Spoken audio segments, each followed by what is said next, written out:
When discussing the Vakatakas, one cannot ignore their greatest artistic achievement: the Ajanta Caves. These caves, carved into a horseshoe-shaped cliff in Maharashtra, are among the greatest treasures of Indian art. Most of the famous paintings of Ajanta were created during the reign of the Vakataka king Harishena in the 5th century CE.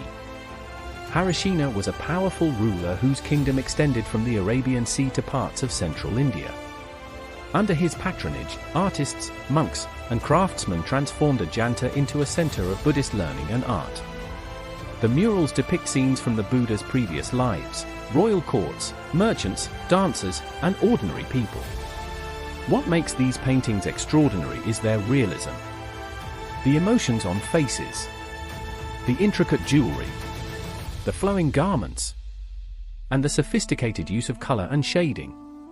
Even after more than 15 centuries, these paintings continue to amaze historians and art lovers alike.